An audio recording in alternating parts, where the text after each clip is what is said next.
కడవరకు నీతోనే ఉంటా అనే విషయాన్ని మనం ధ్యానం చేసుకుందాం. కడవరకు నీతోనే ఉంటా. ఎవరితోటంటే యేసుతో. ఎవరితోటంటే తండ్రి అయిన దేవునితో. ఎవరితోటంటే పరిశుద్ధాత్మతో. కడవరకు నీతోనే ఉంటా. దేని బిడ్డలారా, కడవరకు మనం ఆయనతోనే ఉండాలి. ఈ భూమి మీద ఈ మనిషికి ఊపిరున్నంత వరకు ఆయనతోనే ఉండాలి. మనం ఆయనతోనే ఉండాలి, ఆయన మనతోనే ఉండాలి.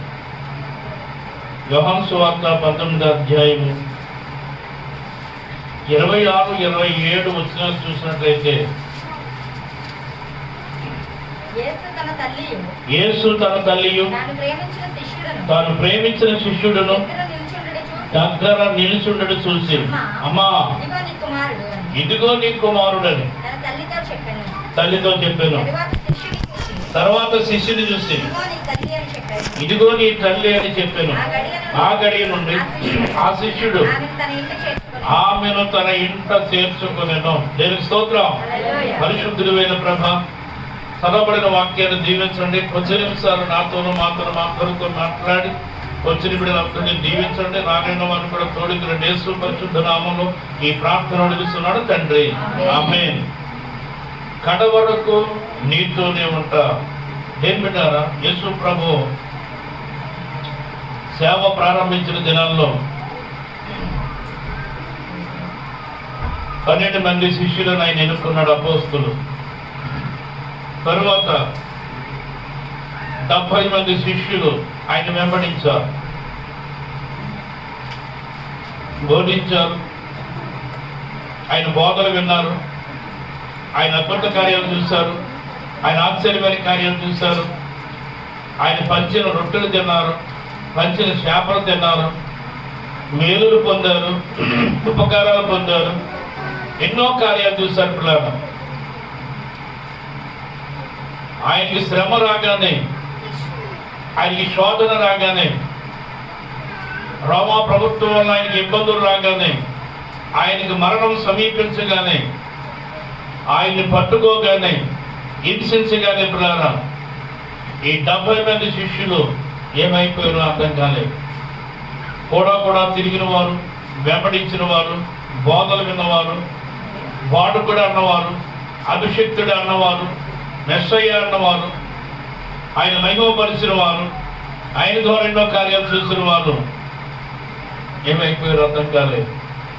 అపోస్తులు కూడా వెళ్ళి లేరు, వీళ్ళు కూడా మరుగైపోయారు. 70 మంది శిష్యులు మరుగైపోయారు. ఈ 12 మంది అపోస్తులు కూడా మరుగైపోయారు. ఇక్కడ ఒక ఆయన మాత్రం కనబడుతున్నాడు. అపోస్తుడైన యోహాను గారు మాత్రం ఇక్కడ ఉన్నాడు. ఎక్కడున్నాడంటే శిలువ దగ్గర ఉన్నాడండి. యేసు తన తల్లియు తాను ప్రేమించిన శిష్యుడును దగ్గర నిలిచుండు చూశాడని పిల్లారా. యేసు చూశాడండి, కలయి చూశాడు. నా శిష్యులు ఇందులో ఎవరైనా ఉన్నారేమో, అపోస్తులు ఎవరైనా ఉన్నారా, కలయి చూశాడని. ఎవరో కనపడలే. ఒక పేతురు లేడు, ఒక ఆంద్రేయ లేడు, ఒక లోకా లేడు, ఒక మత్తయి లేడు, ఒక సీమోను లేడు, ఎవరు కనపడతలేదండి. ఈ 70 మంది శిష్యులు లేరు, మేలు పొందిన వారు లేరు, ఉపకారం పొందుకున్న వారు లేరు. ఏమండి, ఆయన ద్వారా ఎన్నో కార్యాలు చూసిన వారు కూడా ఎవరు లేరు పిల్లారా. అందరూ వెంబడించడం ఆగిపోయారు, యేసు దగ్గరికి రావటం ఆగిపోయారు, శ్రమ దగ్గరికి రావటం ఆగిపోయారు, ఏమంటే ఇబ్బందుల దగ్గరికి రావటం ఆగిపోయారు పిల్లారా. కానీ అపోస్తుడైన యోహాను మాత్రం శివుని దగ్గరే నిలబడ్డాడు. యేసు కడ వరకు నీతో ఉంటా అని మాట్లాడుతున్నాడు. నా యేసయ్య కడ వరకు నీతో ఉంటా. నీ శ్రమలో పాలు పొందుతా, నీ కష్టాల్లో పాలు పొందుతా, నీ మరణంలో పాలు పొందుతా, నీ ఇబ్బందుల్లో పాలు పొందుతా, నీ హింసలో నేను పాలు పొందుతా. కడ వరకు నీతో ఉంటా. అపోస్తుడైన యోహాను సమర్పణ ఎరిగిన దేవుడు, ఆయన నిబంధన ఎరిగిన దేవుడు, ఆయన పట్టుదల ఎరిగిన దేవుడు, ఆయన మంచితనాన్ని ఎరిగిన దేవుడు, ఆయన హృదయశుద్ధిని ఎరిగిన దేవుడు, ఆయన యథార్థతను నీతిని ఎరిగిన దేవుడు. ఏమండి, ఇక్కడ చక్కని పని చేశాడండి ఆయన. యేసు తన తల్లియు తను ప్రేమించిన శిష్యుడును దగ్గర నిలిచుండడు చూసి, అమ్మా ఇదిగో నీ కుమారుడు అని తన తల్లితో చెప్పాడు. నేను శిలువ మీద పలికిన 3వ మాట గురించి నేను మాట్లాడగలుగుతాను. ఎందుకంటే ఇప్పుడు అమ్మా ఇదిగో నీ కుమారుడు, ఇదిగో నీ కుమారుడు అంటే దాని అర్థం ఏమిటంటే, మరీకి ఇంకా కొడుకులు లేరా? చెప్పండి, ఇంకా కొడుకులు లేరా? 4 కొడుకులు ఉన్నారు. ఇంకా ఎంతమంది ఉన్నారండి? 4 కొడుకులు ఉన్నారు. యేసయ్య పెద్ద కొడుకు, ఇంకా 4 కొడుకులు ఉన్నారు పిల్లరా. మరి వాళ్ళు ఏమనలేదా? వారు చూడరా తల్లిని 60 సంవత్సరాలు అప్పటికే మరియమ్మకి. ఏమంటే ఇక్కడ మోసే చెప్పినట్టు రుజురాలు అయిపోయింది, తల తెలిసిపోయింది, పని చేసే శక్తి లేదు, పనికి వెళ్ళే ఓపిక లేదు. ఏమండి, మరి యోసేపు గారు అప్పటికి మరణించి ఉంటాడు, లేకపోతే బాలుగుడి మీద బాధ పెట్టుకుని ఉంటాడు యేసయ్య మీద. చిన్నప్పుడే ఒక మాట అన్నాడు, నా తండ్రి పనుల మీద ఉండవలనని మీరు ఎరుగరా. యెరూషలేములో చెప్పాడు ఆ మాట, నా తండ్రి పనుల మీద ఉండవలనని మీరు ఎరుగరా. నా గురించి ఎందుకు చింతిస్తున్నారు, ఎందుకు వెతుకుతున్నారు, ఎందుకు ఆరాటపడుతున్నారు, ఎందుకు కంగారు పడుతున్నారు, ఎందుకు టెన్షన్ పడుతున్నారు? ఆ మాటకి యోసేపు గుడి జారిపోయిందని. మరియమ్మకి అలాగే చూశాడు, దీని దాకా వీరొక తండ్రి ఉన్నాడా? దేని బిడ్డలారా, దేవుని యొక్క వాక్యం చెప్తున్నాడు. ఇక ఆయన దగ్గరికి వస్తే నా తండ్రి పనుల మీద ఉన్నాను అంటాడు, కన్న తండ్రిని దగ్గర పెట్టుకుని అలా మాట్లాడుతాడు. నేను చాలా ఫీల్ అవుతున్నాను. మరియమ్మతో మాట్లాడుకుంటాడు. బ్రతుకుంటే సరిపోతుందేమో నాకు తెలియదు. దేని బిడ్డారా, వాక్యం చెప్తుందండి, ఒకవేళ బ్రతుకుంటే కనుక నువ్వు అతని దగ్గరికి వెళ్ళొద్దు అని ఉండొచ్చు. ఇక్కడే ఉండు, ఇంకా 4 కొడుకులు ఉన్నారు, నేనున్నాను, ఏ లోటు లేకుండా నేను చూసుకుంటాను.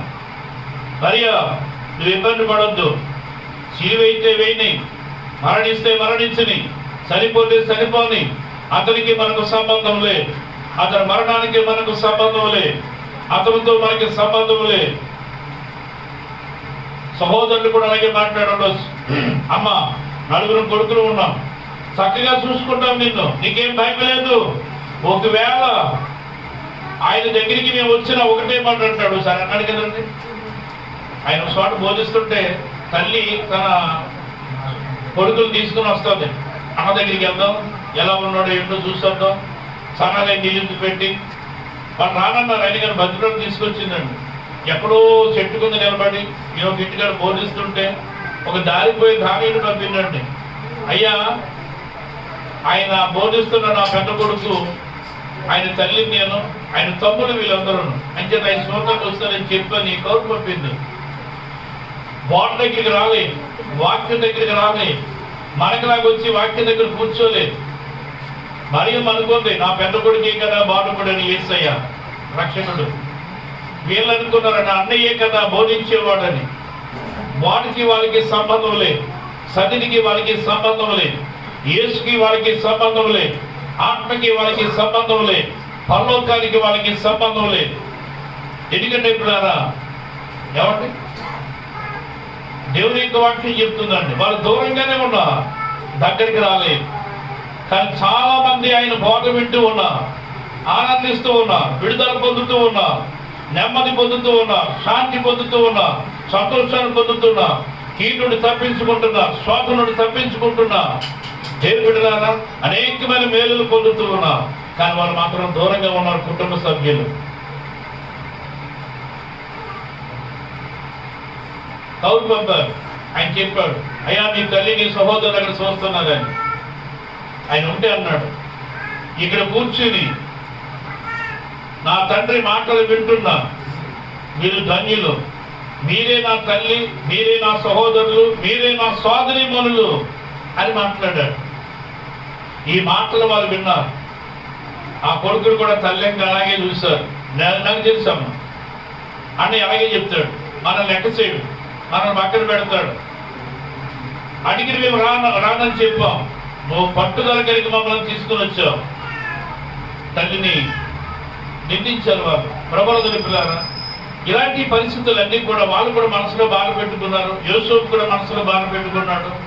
ఆఖరు టైంలో నిబంధన చేసుకుంటారని వాళ్ళు, ఒకవేళ నీ పెద్ద కొడుకే నువ్వు కావాలనుకుంటే కనుక మళ్ళా మా దగ్గరికి రావద్దు, లేదు మమ్మల్ని మర్చిపో, రానివ్వం కూడా, ఈ ఇంటికి రావద్దు, ఈ గుమ్మం తక్కొద్దు, నువ్వు మాకు తల్లివి కాదు, మేము నీ కొడుకులము కాదు, నువ్వు నాకు భార్యవి కాదు, నేను నీకు భర్తని కాదు, నీకు మాకు ఎలాంటి సంబంధం లేదు, తెలుసుకున్నానంతే.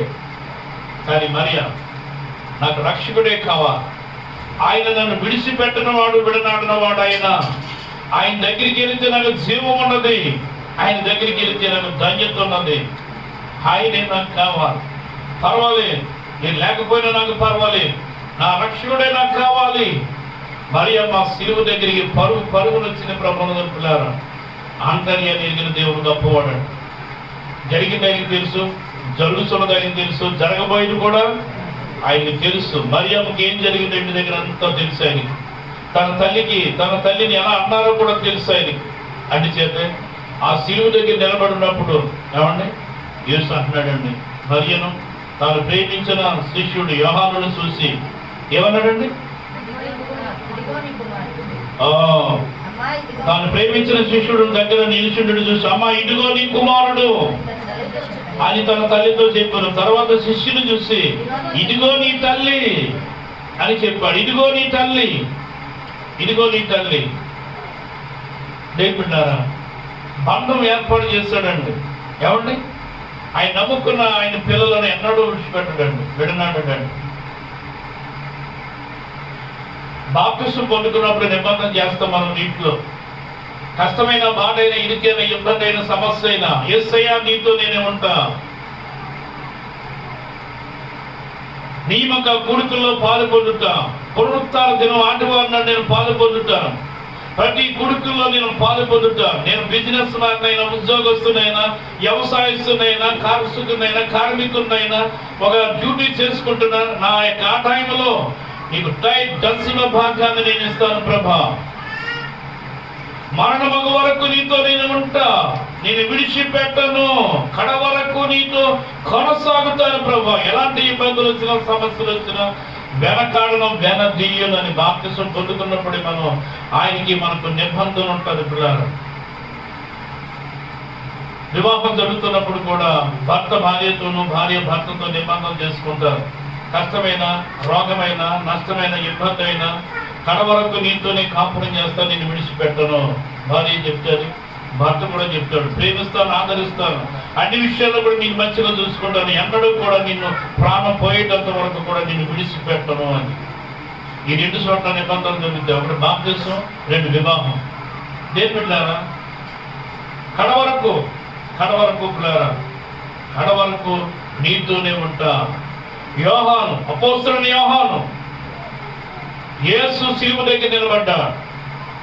ఎక్కడ పిలిచాడండి? యోహాను చెప్పాడు వాళ్ళకి. యోహాను తమ్ముడు యాకోబు, వీళ్ళిద్దరూ మాట్లాడుకుంటే యోహాను బాప్తిసం ఇచ్చాడు. యోహాను మాట్లాడాడు యేసు గురించి. ఎప్పుడైతే యేసు మాటలు విన్నారో యేసుని వెంబడించారు.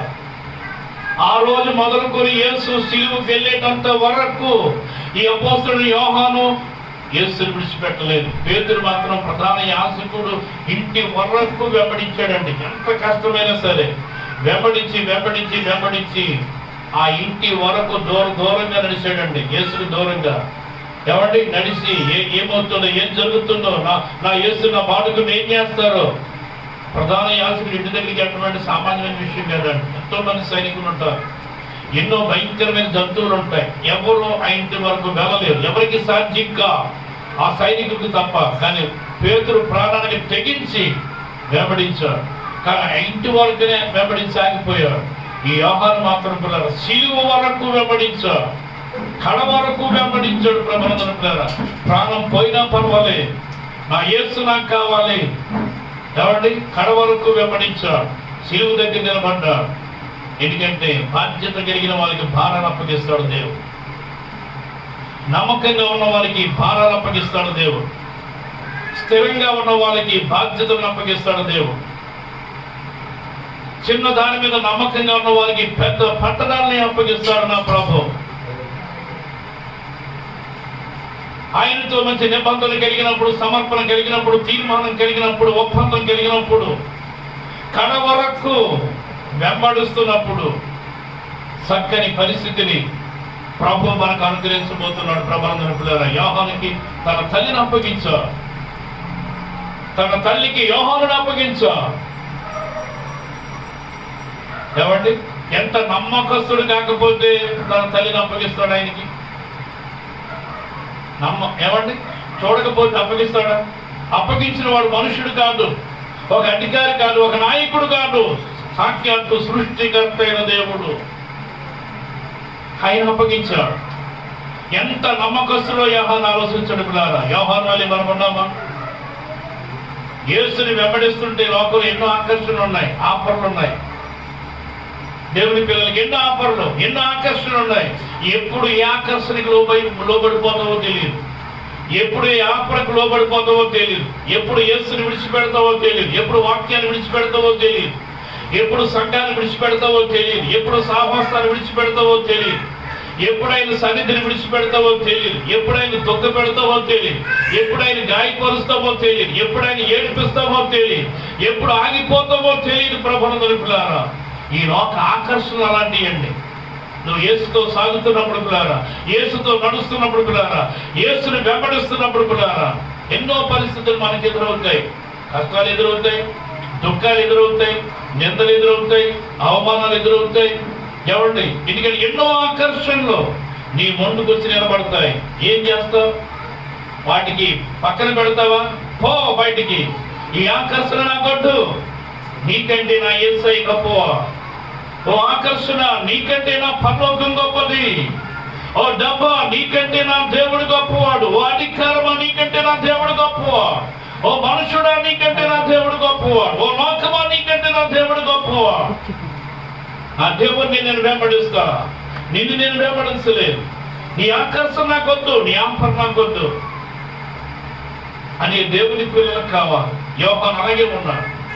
యోహాను ఆ రీతిగానే వెంబడించాడు. కడ వరకు ఎన్ని కష్టాలు వచ్చినా, ఎన్ని నష్టాలు కలిగినా, ఎన్ని ఇబ్బందులు కలిగినా, ఎన్ని సమస్యలు కలిగినా యేసుని విడిచిపెట్టలేదు పిల్లారా.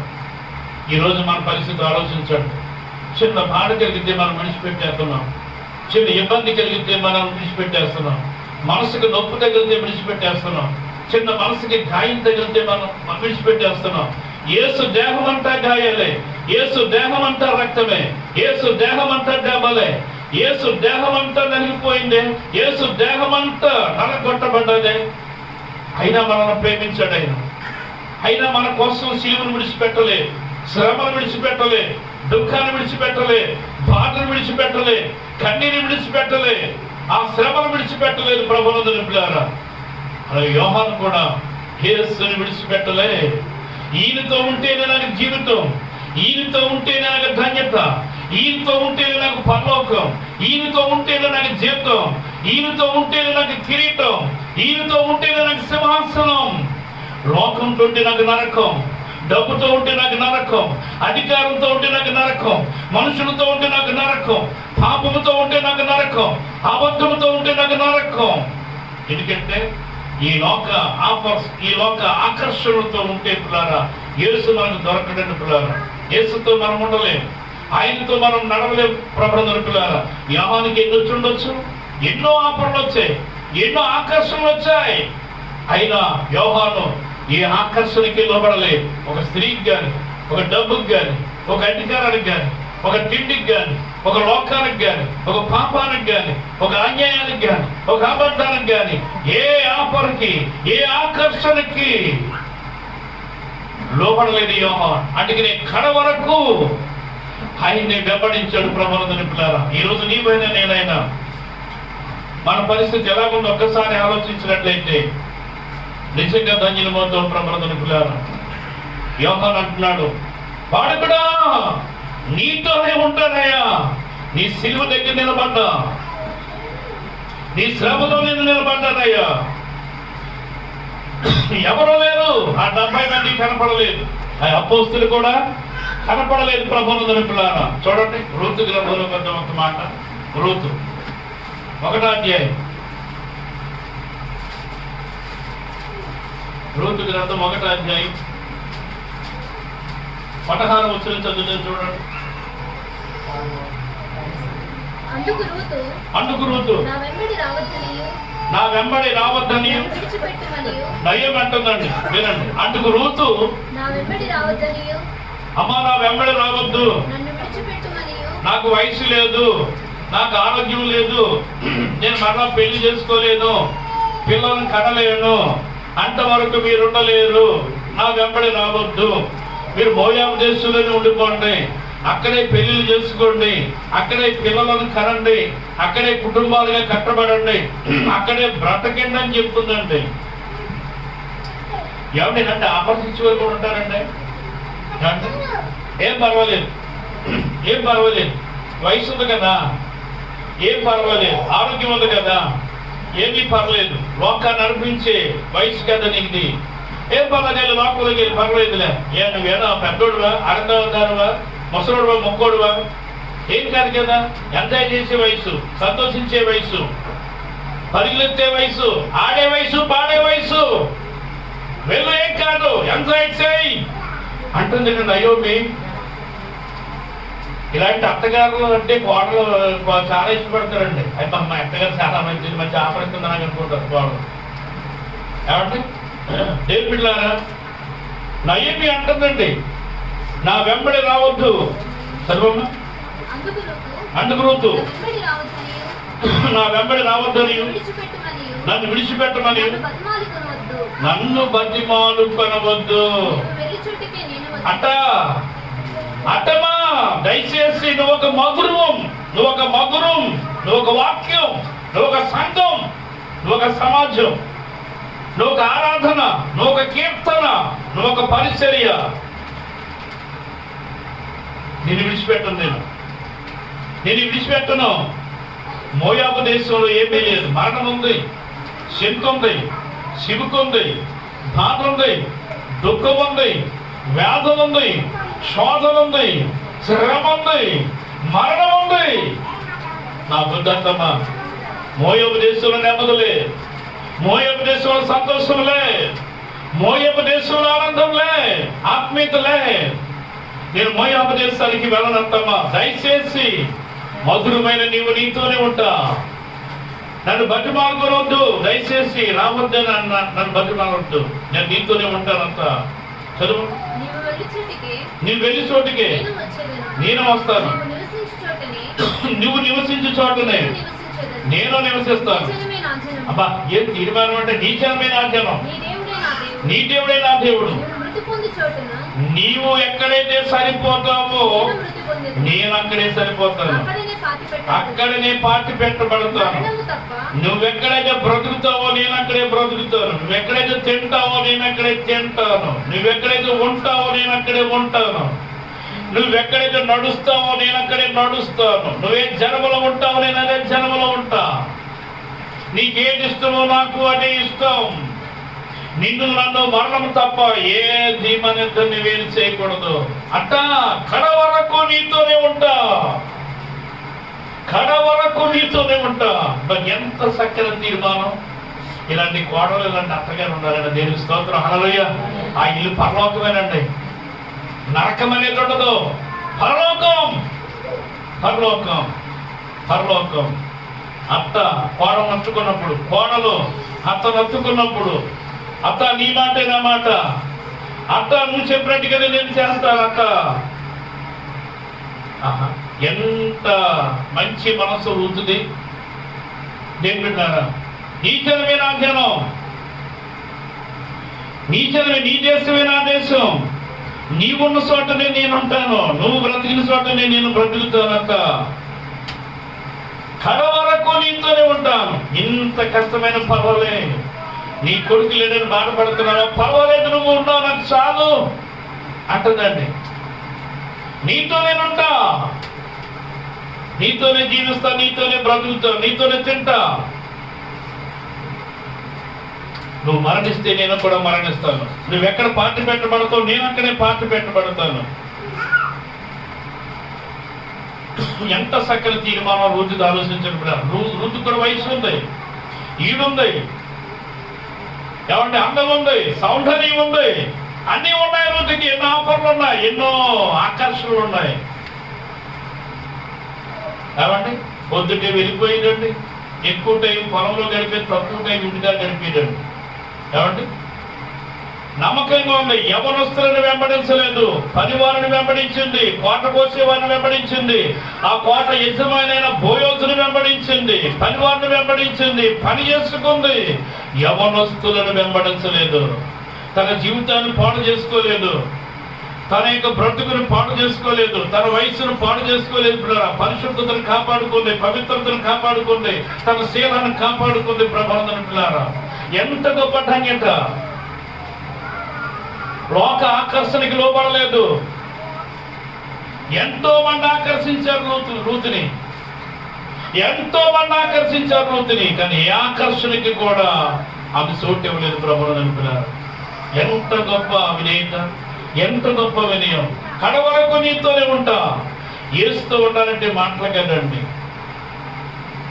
యేసుతో ఉండాలంటే మాటలు కాదు. సాతాను ఉండనివ్వదు, లోకం ఉండనివ్వదు, మనుషులు ఉండనివ్వరు, పరిస్థితులు ఉండనేమో. ఎన్నో ఆటంకాలు, ఎన్నో ఇబ్బందులు, ఎన్నో సమస్యలు ఎదురవుతూ ఉంటాయి. వాటన్నిటినీ ఎదుర్కొని నిలబడితేనే యేసుతో కడ వరకు ఉండగలరు. ఎవరైనా, నువ్వైనా, నేనైనా, ఎవరైనా సరే ప్రభువుని. యోహాను నిజంగా కడ వరకు, అపోస్తుడు యోహాను కడ వరకు యేసుతో ఉన్నాడు పిల్లలు. ఇంకెవరూ లేరండి, ఏ శిష్యుడు లేరు, ఈ అపోస్తుడు లేరు, 12 మంది ఎవరూ లేరు పిల్లలు, ఒక్కతనే యోహాను మాత్రమే. యేసు శిలువ దగ్గరికి వచ్చారు. వార్ప వెళ్ళిపోయింది, మా ముద్దు పెట్టుకుని, వీడితో ముద్దు పెట్టుకుని వెళ్ళిపోయింది. బాయ్ బాయ్, గుడ్ బాయ్, అట్టా గుడ్ బాయ్, నువ్వు చాలా మంచిదాను, మరి నా దేశాన్ని పంపుతున్నావు, నా ఊరికి పంపుతున్నావు, నా ప్రాంతానికి పంపుతున్నావు, మళ్ళా నేను పెళ్లి చేసుకుంటాను పంపుతున్నావు, సంతోషించడానికి పంపుతున్నావు, చాలా సంతోషం, గుడ్ బాయ్. నాకొద్దు ఈ లోకం, నాకొద్దు అంత, ఈ లోక ఆనందం నాకొద్దు, ఈ లోక ఆడంబరం నాకొద్దు, ఈ లోక సంతోషం నాకొద్దు, నువ్వే నాకు కావాలి, నువ్వే నాకు కావాలి యేసు. ఆడపాడతారు కదండి, నువ్వే కావాలి యేసు, నువ్వే కావాలి, నువ్వే కావాలి, నిన్ను రక్షించగోరిన యేసుకు కావాలి.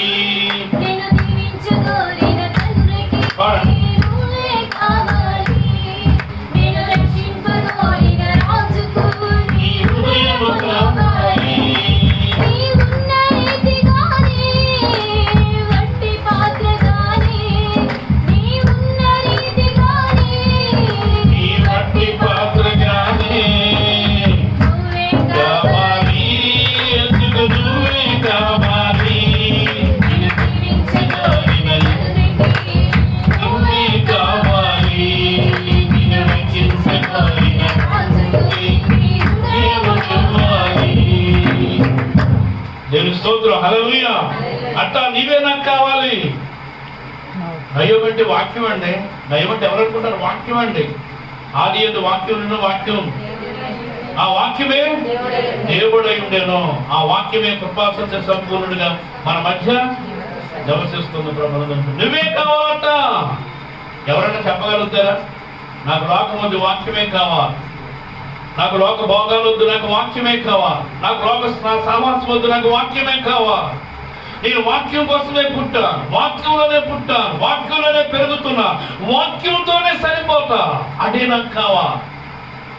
నన్ను పోషించే నా దేవుడున్నా, ఆ వాక్యమే నన్ను పోషిస్తుంది, ఆ వాక్యమే నన్ను బ్రతికిస్తుంది, ఆ వాక్యమే నన్ను బలపరుస్తుంది, ఆ వాక్యమే నన్ను దీవిస్తుంది, ఆ వాక్యమే నా ఆశలు తీరుస్తుంది, నా కోరికలు నెరవేరుస్తుంది, నేను కోరిన దేవుడికి నడిపిస్తుంది. ఆ వాక్యం కొరకు నేనేమైనా అవుతా, ఆ వాక్యం కోసం నేనేమైనా చేస్తా, నా ప్రాణాన్ని ఇస్తా, నా అందాన్ని ఇస్తా, నా బలాన్ని ఇస్తా, నా జ్ఞానాన్ని ఇస్తా, నా ధనాన్ని ఇస్తా, నా సమయాన్ని ఇస్తా. ఆ వాక్యం కొరకు నేనేమైనా ఇస్తా, ఆ వాక్యం కొరకు కడ వరకు నేను వెంబడిస్తా. ఇలాంటి పిల్లలు కావాలండి ప్రభువును. చూడండి 2వ రాజుల గ్రంథం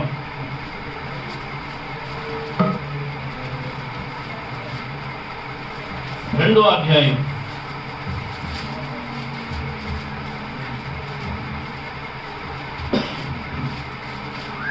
1 నుంచి చదువు.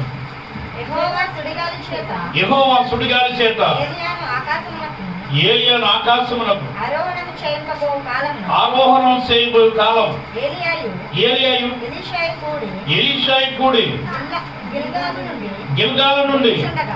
గిల్గాలు నుండి వెలుచుండగా ఏలియా యెహోవా నన్ను బేతేలునకు పంపని సెలవిస్తున్నాడు కనుక నీవు దయచేసి ఇక్కడే ఉండమని ఎలీషాతో చెప్పాడు. ఇక్కడ ఏలియా ఎలీషా. ఏలియా అంటే యెహోవా నా దేవుడు, ఎలీషా అంటే యేసే నా రక్షకుడు అని అర్థం. ఏలియాని ఎలీషా వెంబడిస్తూ ఉన్నా. ఒకరోజు 12 అరక పట్టుకుని ఎలీషా దున్నుతున్నాడు, పొలం దున్నుతున్నాడు. ఏలియా దేవుడు చెప్పాడు ఎలీషాను అభిషేకించమని.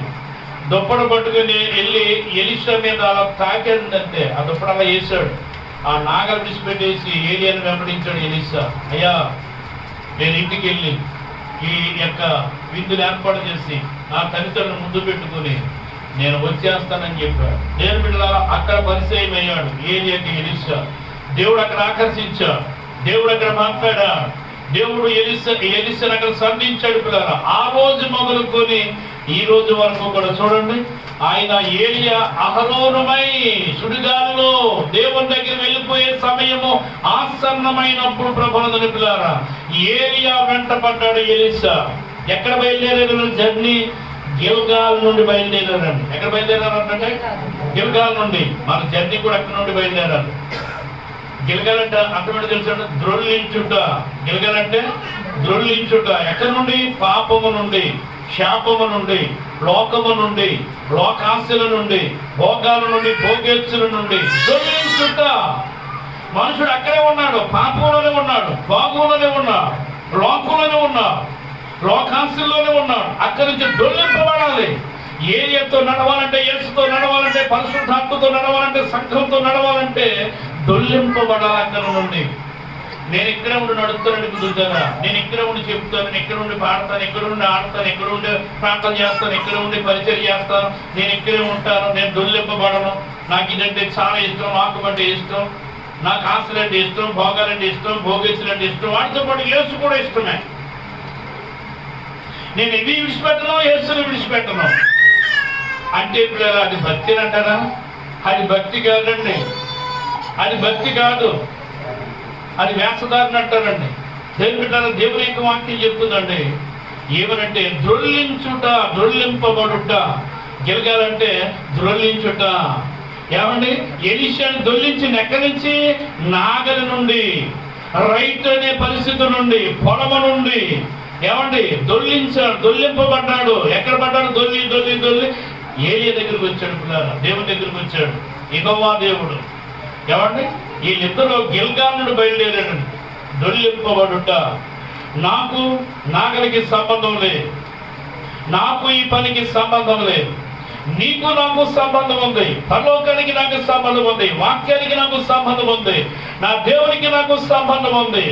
దీనికి నాకు సంబంధం లే. నువ్వెక్కడికి వెళితే నేను అక్కడికి వస్తాను అన్నాడండి ఎలీషా. కడ వరకు నేను వెంబడిస్తా. నువ్వెక్కడికి వెళ్ళిపోయినా సరే, దేవుడి దగ్గరికి వెళ్ళిపో, పరలోకం వెళ్ళిపో, వెళ్ళే వరకు నేను విడిచిపెట్టినన్నాడండి ఎలీషా. చూడండి, గిల్గాల్ నుండి బయలుదేరి వెళ్ళుచుండగా ఏలియా యెహోవా నన్ను బేతేలునకు పంపని సెలవిస్తున్నాడు కనుక నీవు దయచేసి ఇక్కడే ఉండు, నాతో రావద్దు అన్నాడండి ఆయన. నాతో రావద్దు ఎలీషా, నువ్వు రాలేవు, నువ్వు బేతేలుకి రాలేవు, నువ్వు ఇక్కడే ఉండిపో, నేను వెళ్ళి వస్తాను, నువ్వు ఇక్కడే ఉండిపో అంటే. ఏమండి? ఇలాగంటే నిజంగా ఎంతమందికి ఇష్టమండి?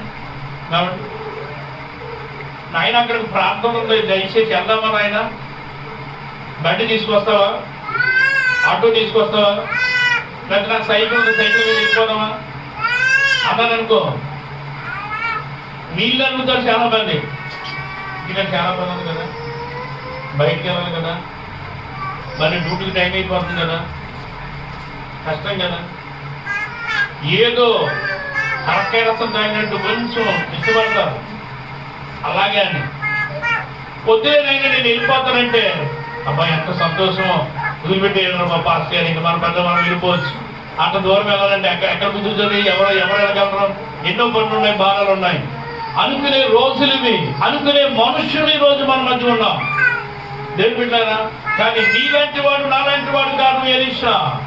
పట్టుదల కలిగిన వాడు, ప్రాణం పెట్టగలిగిన వాడు, దేవుని కొరకు సమర్పణ కలిగిన వాడు, తీర్మానం కలిగిన వాడు, లోకాన్ని చూడని వాడు, లోకాస్తులు చూడని వాడు, నా ప్రభు కొరకు, వాక్యం కొరకు, ఆయన సన్నిధి కొరకు ఎంతవరకైనా సాగగలిగిన సమర్థుడు, శక్తివంతుడు, రోషం కలిగిన ఎలీషా ప్రభునందుని పిల్లారా ఇక్కడ ఆపరిస్తున్నాడు. వద్దు, నువ్వు ఇక్కడే ఉండిపో. ఆయన ఏమన్నాడో తెలుసా అండి? ఇక్కడే ఉండిపోమంటే ఏమన్నాడు చూడండి.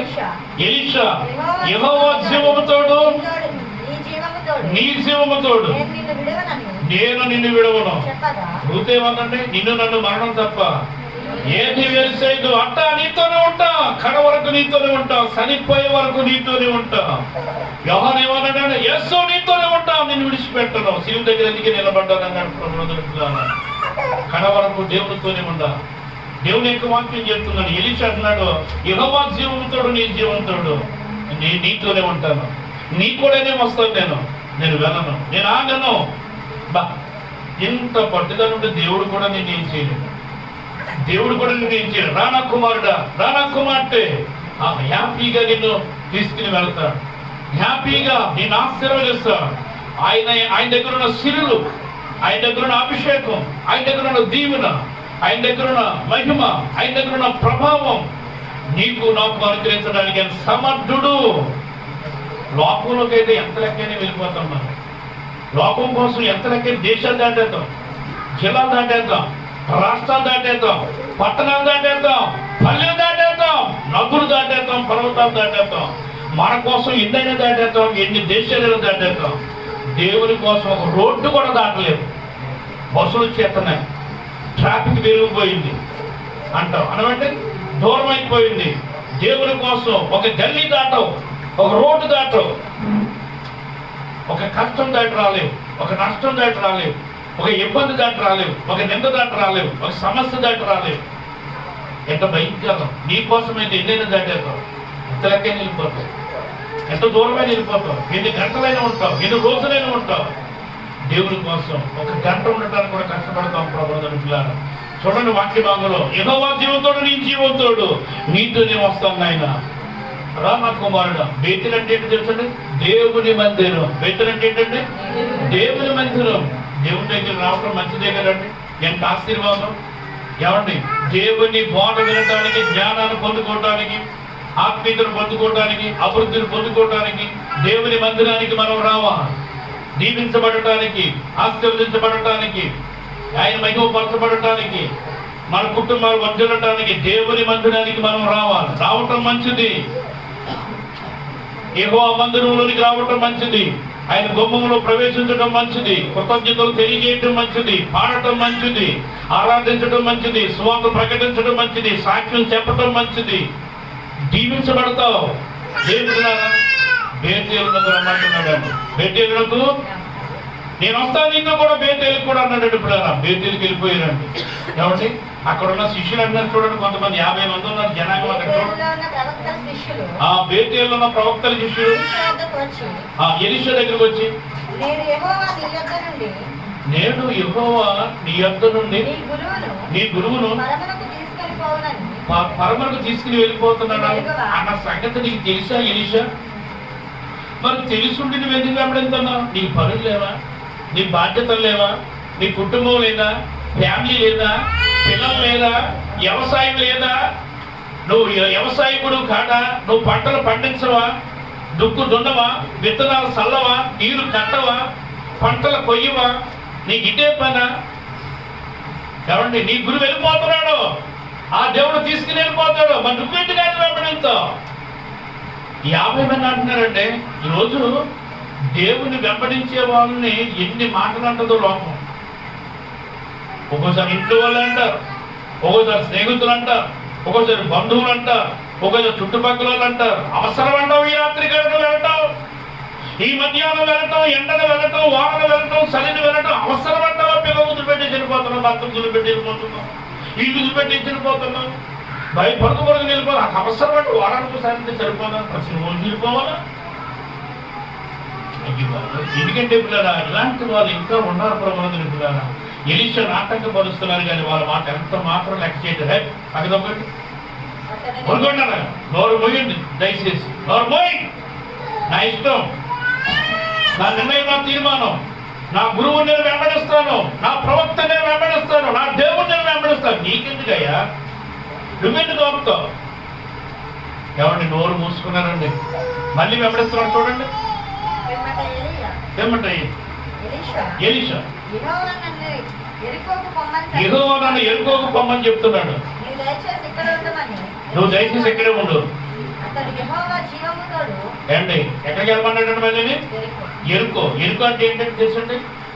నాశనం కలిగిన పట్టణం, అచ్చులతో నిండిన పట్టణం, భయంకరమైన స్మెల్, వాసన. ఎరుకో గోడలు కూలిపోయి ఆ గోడల కింద రాళ్ళ కింద జనం చచ్చిపోయి వాసన గొప్ప గొప్ప భయంకరమైన పరిస్థితి అది. ఎరుకో మంచిది కాదు, ఎరుకో మంచిది కాదు. ఎరుకోలో నెమ్మది లేదు, ఎరుకోలో వాక్యం లేదు, ఎరుకోలో మందస్సం లేదు, ఎరుకోలో ప్రవక్త లేదు. ఎరుకో నాశనం చేయగలిగిన పట్టణం అది, నాశనం కలిగిన పట్టణం అది. అలాంటి పట్టణానికి వెళుతూ ఉన్నా నేను బిడ్డారా, నేను ఎరుకోకి నా దేవుడు ఎరుకోకి వెళ్ళమంటున్నాడు. నువ్వు ఇక్కడే ఉండి ఎలుస్తా అంటే యెహోవా జీవంతోడు, నీ జీవంతోడు, నేను నీతోనే వస్తా, నీతోనే ఉంటా, నేను నిన్ను విడవనంటున్నాడు. నేను నిన్ను విడవను, నిన్ను విడిచిపెట్టను.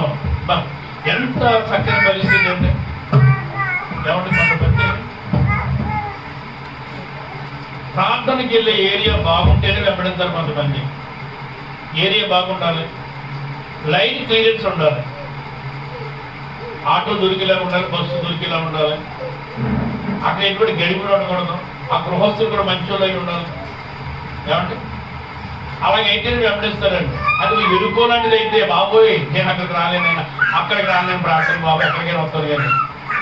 ఏమంటే ఇలా చెప్పే జనాంగం కూడా దూరమైన రాము, అది భయంకరమైన ప్రాంతమైన రాము, అక్కడ ఎలాంటి పరిస్థితి ఉన్నా మనం వెంబడిస్తుంటున్నాను. కానీ ఎలీషా ఎరుకోకి వెళ్తానని చెప్పిన నువ్వు ఇక్కడే ఉండు, రాలేవు నా కుమారుడు అన్నా కానీ యెహోవా జీవంతోడు, నీ జీవంతోడు, నేను నీతోనే వస్తాను అంటాడు. అలా ఉండాలని విశ్వాసం. దేవుడు ఎక్కడికి వెళితే అక్కడికి వెళ్ళాలి, ఎక్కడుంటే అక్కడ ఉండాలి. కడవరకు నీతోనే ఉంటా, ఆయనతోనే ఉండాలి. కడవరకంటే అర్థం ఏంటంటే ఈ దేహంలో ఊపిరి ఉన్నంత వరకు, ప్రాణం ఉన్నంత వరకు ఆయనతోనే మనం ఉండాలి, ఆయనతోనే మనం ఉండాలి. మనలో లోకం, మనలో ఈ లోక పరిస్థితులు రానివ్వకుండా ఆయనతోనే మనం, మనతోనే ఆయన ఉంటే పిల్లరా నువ్వెంత గొప్పవాడు వద్దామంటే నిన్ను దేవుడు ఎలా దీవించగలుగుతాడండి. పిల్లరా ఇక్కడ ఎలా ఉన్నా కానీ రేపు పొద్దున పరలోకంలో కనపడతావు. ఇక్కడ నువ్వు పరిస్థితి బాగోపోయినా, నీకు ఒక ఇల్లు లేకపోయినా, ఒక లోకం లేకపోయినా, సరైన సదుపాయం లేకపోయినా, సరైన సుఖం నీకు లేకపోయినా, సరైన పరిస్థితులు నీకు లేకపోయినా, సంపాదన లేకపోయినా, ఏమంటే ఏది సంపాదించలేకపోయినా, నువ్వు వేసులో ఉంటే నీవు పరలోకంలో ఉంటావు. ఎక్కడ ఉంటావు?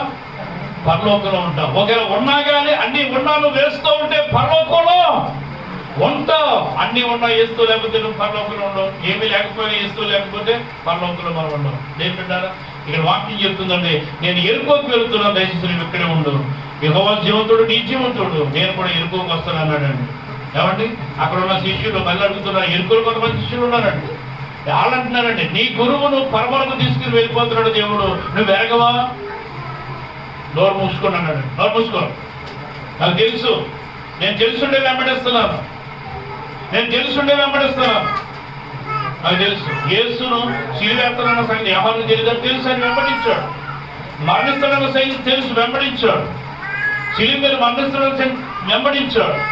దేని బిడ్డారా అలాగే మనం కూడా ప్రభు వస్తున్నాడు మనం వెంబడించాలి. రాకడ సమీపంగా వెంబడించాలి. ఆయన మహిమను మనం వెంబడించాలి. పిల్లారా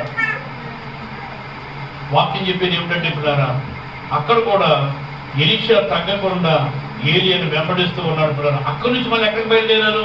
యార్దానికి బయలుదేరారు. ఎక్కడికంటే యార్దానికి. దేవుడు నన్ను యార్దానికి వెళ్ళమన్నాడు. ఎలీషా నువ్వు ఎక్కడే ఉండు, యెహోవా జీవంతోడు, నీ జీవంతోడు, నేను నీతోనే వస్తాను. యార్దాన్ అంటే ఏంటంటే మరణం. యార్దాన్ అంటే ఏంటంటే మరణం.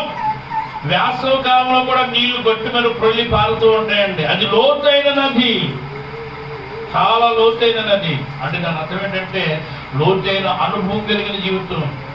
ఏమండి యార్దాన్ నదిలో బాప్తిసం తీసుకున్నారు కదండి. యేసు ప్రభు కూడా అందులోనే యోహాను చేతిలో బాప్తిసం పొందాడు. ఏమండి ఈ పాప జీవితం అంతా కూడా యాత్ర అన్నది అడుగు భాగానికి వెళ్ళిపోతుంది. అంత గొప్ప నది అది. అదొక మరణం, దిగితే మరణం. అలాంటి మరణం కలిగిన ఆ యాత్రానికి వెళ్తున్నానంటే భయపడలేదండి ఎలీషా. నేను నీతో కూడా ఉంటా, నీతో నేను వస్తా. నిజంగా ఎలీషా ఏలియాను వెంబడించాడు. అక్కడ ఒక మాట అడిగాడండి, నేను వెళ్ళిపోక ముందు నీకేం కావాలో అడిగాను, నా ద్వారా నువ్వు ఏం పొందుకోవాలనుకుంటున్నావు. అయిపోయింది, ముగింపు జడ్డ అయిపోయిందండి. ఇక వెళ్ళిపోతాడు ఏలియా. అగ్ని రథాలు వస్తాయి, వేరు చేస్తాయి. ఏలియా ప్రభు దగ్గరికి వెళ్ళడానికి సిద్ధంగా ఉన్నాడు. ఏమండి ఎందుకు అడుగుతున్నాడు, నేను వెళ్ళక ముందు, నేను ఎత్తబడక ముందు నీకేం కావాలో కోరుకో ఎలీషా.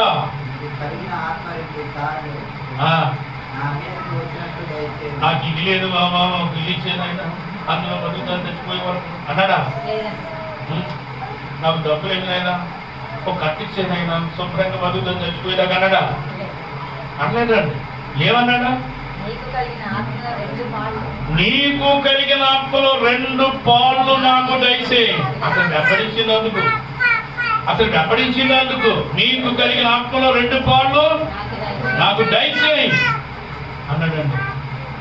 అప్పుడు అన్నాడైనా ఇది చాలా కష్టతరంగా ఉంది, చాలా కష్టతరంగా ఉంది. ఒకవేళ నేను వెళ్ళినప్పుడు నేను నీకు కనబడితే కనుక అది నీకు లభిస్తుంది. ఒకవేళ కనపడలేదు అనుకో అది మొరుగైపోతుంది అని చెప్పాడు. ఏమంటే ఆయన వెళ్ళిపోతున్నాడు. అగ్నిరోధాలు వచ్చి వేలు చేసి ఏరియా వెళ్ళిపోతున్నాడు. ఎలీషా కంగారు పడుతున్నాడు అండి. యెహోవా ఈ రథాలు, ఈ గుర్రములు నీవే, నీవే రౌతులు నీవే, గుర్రాలు నీవే, నీవే నీవే నీవే నీవే అంటున్నాడు. కనపడతలేదు, ఏరియా కనపడతలేనాడు. ఏమండి హృదయ శుద్ధి గల వారు ధన్యులు, వారు దేవుడిని హృదయ శుద్ధిగా ఉంటే, ఆత్మశుద్ధిగా ఉంటే, మనసు శుద్ధిగా ఉంటే, మనిషి శుద్ధిగా ఉంటే, ఆలోచన శుద్ధిగా ఉంటే, తలంపులు శుద్ధిగా ఉంటే, మన మనసు దేవుడిపై కేంద్రీకరించబడి ఉంటే, లోకంలో ఉన్న వాటిలో మనం ఉన్నప్పుడు మన మనసు వేస్తూ ఉంటే కనుక ఆయన మనకు కనపడుతాడండి. దేవుడు చూసి నరుడు బ్రతకడు, చచ్చిపోతాడు. ఈ ఆకారంతో మనం చూడలేము. ఎవరు మహిమ దేహంతో మనం చూడగలుగుతాం. ఈ దేహం పనిచేరుకున్నారా, కానీ ఆయన ఎలా చూడగలుగుతామంటే ఆయన ప్రేమను చూడగలుగుతాం, ఆయన కనికరంలో చూడగలుగుతాం, ఆయన దాతృత్వంలో చూడగలుగుతాం. ప్రబోధనుకున్నారు హృదయ శుద్ధి గల వారు ధన్యులు, వారు దేవుడిని చూసేదారు. ఏమండి కంగారు పడుతున్నాడు. ఏం కనపడతాడు తెలియ. అయ్యో 2 పాలు ఆత్మనావు, నేను పొందుకోలేనేమని. ఏమండి వస్త్రం పైనుంచి కింద వరకు చింపేశాడు. ఈ సమాప్తం కలిగిన ఎప్పుడైతే చింపాడో ఏలియా దుప్పటే ఎలీషా మీద వచ్చి పడ్డాడు. దేవుడున్నారు ఏలియా దుప్పటే ఎలీషా మీద పడ్డారు. దేవుడు ఇచ్చిన మహాకృపను బట్టి ఈ బట్టలు చెప్పడం అంటే లోకాన్ని పటాపంచలు చేయాలి, పాప జీవితాన్ని చింపేయాలి, లోక జీవితాన్ని చింపేయాలి. ఎవరి ఎటువంటి అలవాటు జీవితాన్ని చింపేయాలి. యేసు ఆత్మ రావాలంటే, ఆయన అభిషేకం రావాలంటే, ఆయన మహిమను రావాలంటే, మనం పొందుకోవాలంటే పిల్లారా, దేవుణ్ణి చూడాలంటే పిల్లారా, ఈ లోక జీవితాన్ని చింపాలి.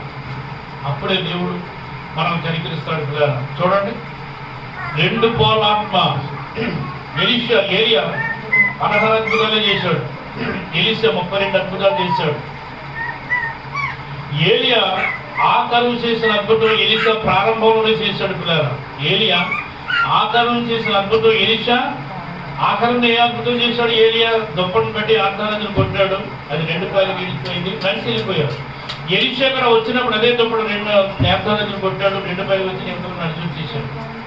ఆయన ఆకారం చేసిన అద్భుతం ప్రారంభంలో చేస్తున్నాడు. అంటే నిజంగా ఎంత పట్టుదల కలిగినాడు ఎలీషా ఆలోచించాడు. కడవరకు నీతోనే ఉంటా. ఏలియాని ఎలీషా విడిచిపెట్టలేదు పిల్లలు. ఎందుకంటే నయోబని రూతు విడిచిపెట్టలేదు, యోహాను యేసు క్రీస్తుని విడిచిపెట్టలేదండి. కడవరకు సిలువ దగ్గరికి వెళ్ళిపోయాడు. ఆలోచించండి, నాగటి మీద చేపెట్టిన వాడు వెనక తిరిగి చూడకూడదు. చూస్తే కనుక తన దేవుడి రాజ్యంలో ప్రవేశించలేడు ప్రబంధుల పిల్లలు. ఎందుకంటే ఎవరు విడిచిపెట్టారు అనేది వచ్చి వారు చెప్తారు. దేవుడిచ్చిన మహాకృపను బట్టి దేవుడి మాటలు దీవించును గాక. ఆమేన్.